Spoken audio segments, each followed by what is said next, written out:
What is going on, y'all? We are back again with another video. It's your boy Grandis Logistics, and we are here. As you can see, I got the pink do-rag on today.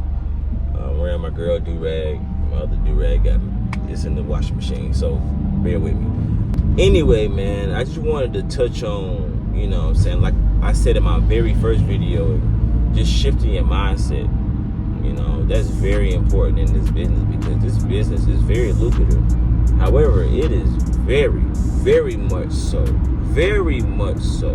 volatile. It is very volatile. We are in a very volatile business because there are slow months, there are slow weeks. Hell, it's probably slow seasons, you know, and I'm realizing that, and you just gotta weather the storm. That's really all it is. You just gotta weather the storm. You just gotta stick to it, stick with it. You know, go back to your guns, understand your why, and just keep pushing. Whatever you can control, worry about that. Whatever you can't control, leave it up to God, or leave it up to your higher power, or leave it up to whoever you believe in, or whatever you believe in.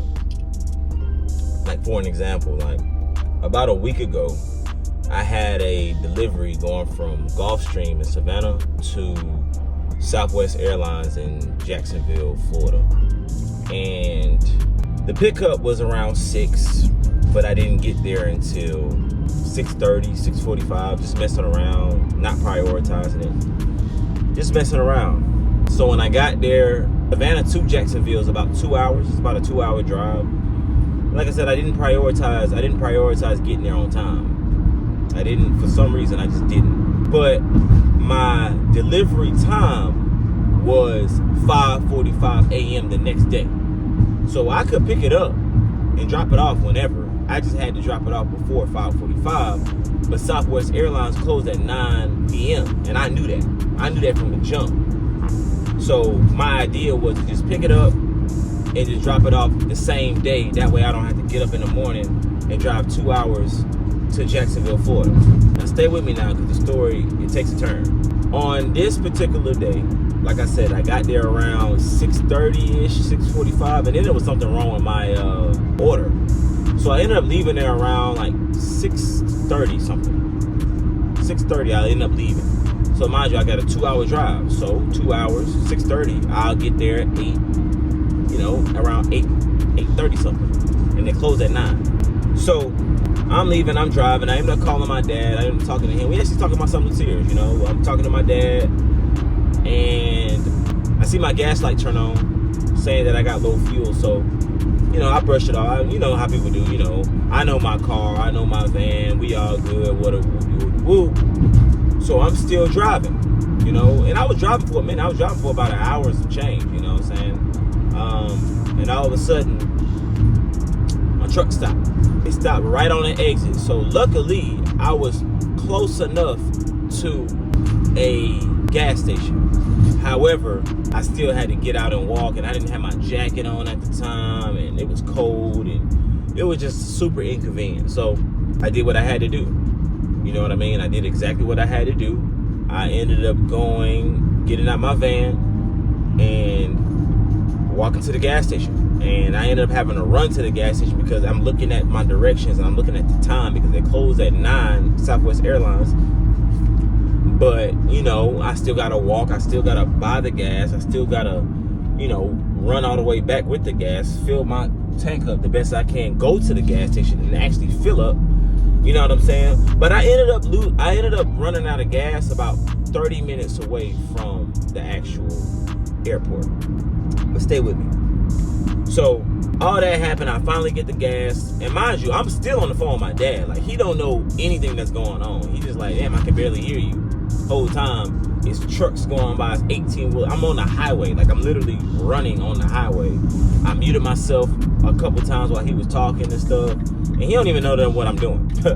So I finally, you know what I'm saying, put the gas in my van, and I run to the gas station to fill up and all that good stuff, and now I'm back on the road. You know, I'm about 30 minutes away, you know, and now I'm trying to speed to get there, and it was around 8:30, 8:40, and I was 30 minutes away. So now, and I asked the lady, could you please squeeze me in? And she was like, unfortunately, I can't do it. I can't squeeze you in, you know.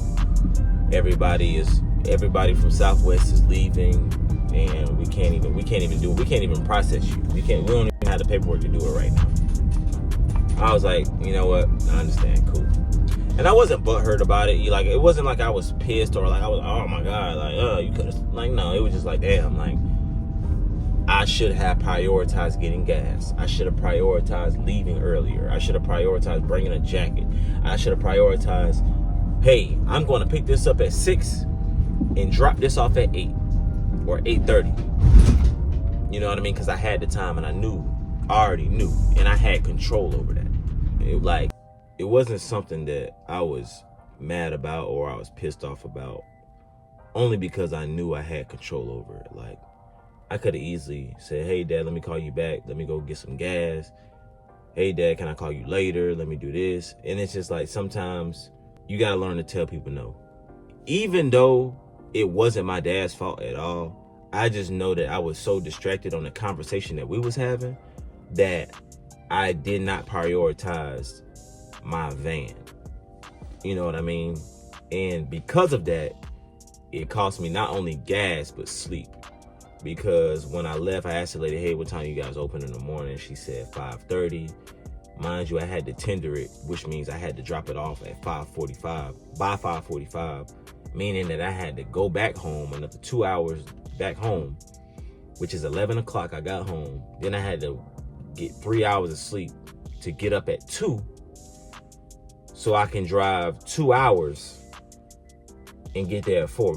I got to the next morning. I made sure I got there at 4 o'clock. I got there at 4 o'clock on the dot. Yeah, started my wait time, because I didn't want that to happen again. You know, lesson learned. Sometimes even my dad says, bought sense is sometimes the best sense. You know what I'm saying?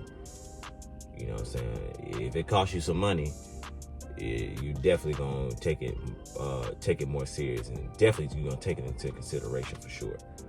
So with that being said, man, that's just a small example of things you can control, you know what I'm saying, versus things you can't control. Like, I could have controlled me getting some gas. Like, that was nothing. I could have easily just got some gas. I could have easily just woke up earlier. I could have easily just, as soon as that thing came across my screen, I should have just put my boots on, put my work clothes on, went to Gulfstream, went straight to Jacksonville, filled up some gas as soon as the light came on. You know, I would have been there by 8 o'clock, 8:20. But because I didn't prioritize certain things, and I was on the phone, and I was messing around at home and didn't leave until 30 minutes after they put the call on me, it's just like, come on now, you had control over that. Now, mind you, if my van would have just stopped out of nowhere, like, I'm sitting here driving and it just stopped out of nowhere, or I had a flat tire, God forbid, or anything crazy could have just happened. A deer came in the road, you know what I'm saying? And I had to stop, and accidents. That's something I cannot control. You know what I mean? So either way, it shouldn't piss you off. Either way, it shouldn't throw you off course. However, we're human. We're emotional creatures. We're emotional beings, and sometimes it happens. But that's what I wanted to share with you guys today. You know, keeping the faith, staying strong, staying resilient, staying disciplined, staying confident in your plan, in your why. When things get hard, go back to that why. Go back to that drawing board. Go back to that why every single time. That's what I do. I just want to get on here and share that with you guys. This video may not be for everybody, but it's for somebody. It's definitely for somebody. Somebody gonna watch this and say, damn, I really needed to hear that, because, you know, maybe you struggling with your business, or maybe you just struggling with your job, you know? Maybe you got a job to fund your business. Maybe you got a job because you want a promotion. You know what I mean? Just keep the faith. Go back to that why. Understand your why. You know, and if you don't understand it, come up with another why. You know what I mean? I started this business because I wanted my freedom. I wanted financial freedom. I wanted to create jobs for others that look like me, and just others in general. You know, I don't ever want my children to ever have to beg someone for a job. I don't ever want anybody that's under my responsibility to ever feel like they need to go out into this world, this harsh world, and do whatever. Like, no, I don't ever. That's just That's part of my why. You know what I'm saying? I have 3 children. So when I raise my children, I want them to be strong. I want them to have an example to look up to, you know. I work for my last name, not my first. So that's just a little bit about me. So be sure to like, comment, subscribe. Thank you guys for all the support. We're working towards getting monetization. The goal is to get monetized by the end of the year. That's the goal. So we're just going to keep being consistent, keep dropping videos, keep dropping new content. If you guys have any video ideas, be sure to comment down below. And like I said, I'm Grandis Logistics, and we signing out.